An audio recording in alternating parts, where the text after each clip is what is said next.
The HaShulchan Yeridea, Siman Yud Zayin, Sif Yud Beis, the Siman Yud Ches, Sif Gimel. This is day 79 of the Supplemental Arukh HaShulchan Yomi series.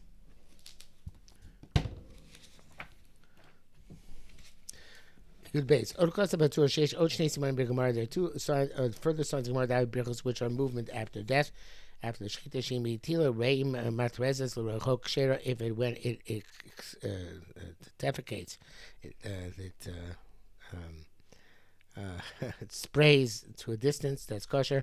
Tila Reim B'Samachah, if when it defecates, however, it only drops down immediately next to it. Treif, it's treif. Then it's in Pirchos, that's not Pirchos. So Siman Chemni, other Siman Chenim, so ekes. So too, if the animal bellows, the kol chazak, and its sound is loud, that's a sign of movement. All of our rabbis excluded these two signs. And near Daita the Maskon, the Shastram, ankle Simonei Pirchos, that they must hold. The conclusion of the Gemara is that these are not Simonei Pirchos. That's where you should pass, and that's to the Chidai, and opinion of the Torah is a solitary opinion. And the bracket says the Beis Yosef writes this way: V'yesho Kedas the Torah, but then he says that Marshal and the Bach have only passed the Torah. He Shmitu says since the Balei the Beis Yosef and the Ramah delete this, Ein Lakel Klal can't be at all. To that you should know the Zana say Yesh to Rosh Shetei Pirchus Ato Belishum Sveik Sveika. You should have a good Pirchus without any doubts or even double doubts. You should not rely on the slaughterers who they are inclined to permit these things. On similar situations, Chazal said, the animal when it's alive is soon to yasser until you know and what it was, how it was slaughtered. In other words, it was slaughtered properly. Siman Yud Ches. Dini B'dika Sakin, the laws of checking the knife, and its nicks. It's found to be nicked after Shechita. The shechita knife has to be completely smooth without any nicks. You with the nick, you gotta rip the track in the esophagus. The shechita kriya, that's not shechting, that's ripping. That's why the shechit has to check his knife prior to shechting. Not rely on checking after shechita. Maybe forget to check afterwards, or he will come after the treifa, nevela, and therefore it's as if he's giving people to eat nevelas. Even if he has a special knife which he uses only for shechita, he has to check it. The norm of this knife is to get a bit ruined on its own, unless it, I think it means unless it's maintained. If you have not checked it, you should not check. Not like those who want to be lenient with a knife, which is designated for the bird shechita. The small to rely on checking after the shechita.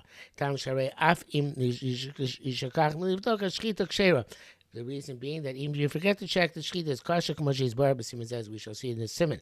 That's really a Pesach Tshuva. The lav to klalahu we will see that that's not completely correct. That's a prima godim. But the bedin to furthermore in this halacha kasser rabbein Ramah sif down. The Ramah writes she'ein l'shlo bo lechatchil b'lavdika should not check with this knife ab initio without checking. Not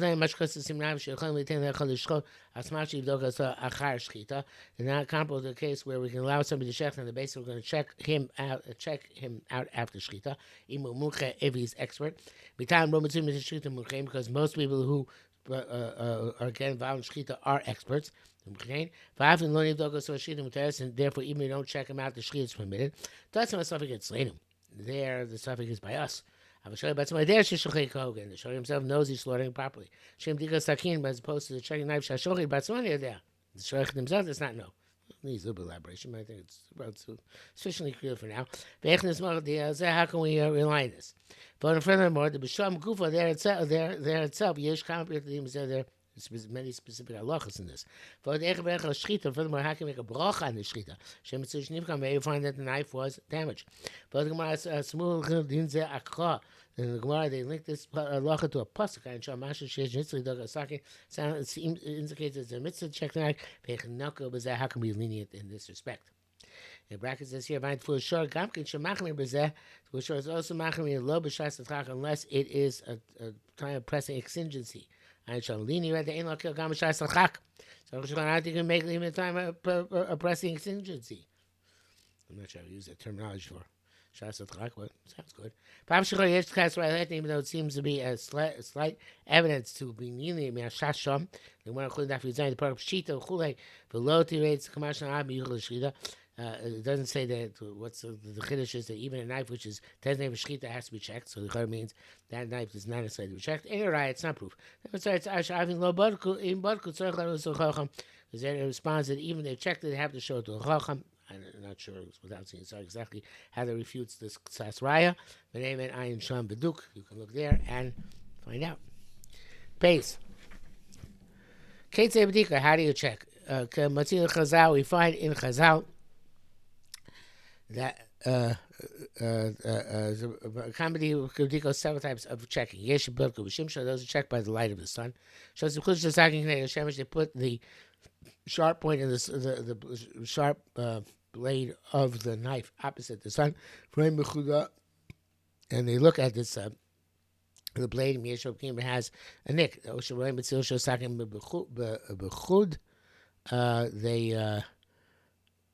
They look at the shade of the knife, the shade of the blade. If there's sun, then the sun will get through the nick. That's Rashi. Some people check with water. They drag the blade over water, touching lightly. And if there is a nick, the place where there is a point, a protrusion will make a little channel in the water when it's going through. Hold the knife at an angle with its blade upwards, and you drip water on the blade with your finger. If there's a nick, the water falls off the blade there. Those who check with the tip of their tongue, they pull the knife over the tip of their tongue. There is a nick yargishu field. Those who check, but with a hair, with a hair. Because where there's a nick, the hair when that passes, it's going to go into the neck. Nick. Gimel. Papa, then Papa says, needs to be checked on flesh and on nail and on three sides. First, you check with the flesh of your finger, shurach, which is soft, which corresponds to the esophagus, which is soft. They check on the nail, which is hard, which corresponds to the trachea, which is hard. They share them because that which is soft is not some of that which is hard. The rach margish something soft is more sensitive to a thin nick. The rakosha over abukam katon, and a hard thing passes over a small nick, and you can't recognize it. But it's less a ruchsa, but emtso that a chudo on the pointed part of the blade. Sheitza on the two sides. Maybe there is a nick on the side of the knife. Vasaki nechas ba'oketz, and the knife is going to get seized up in that protrusion, which is on the side. The nikra is going to get ripped. Okay, we're still not finished, of course, with the bdika, but that's it for today.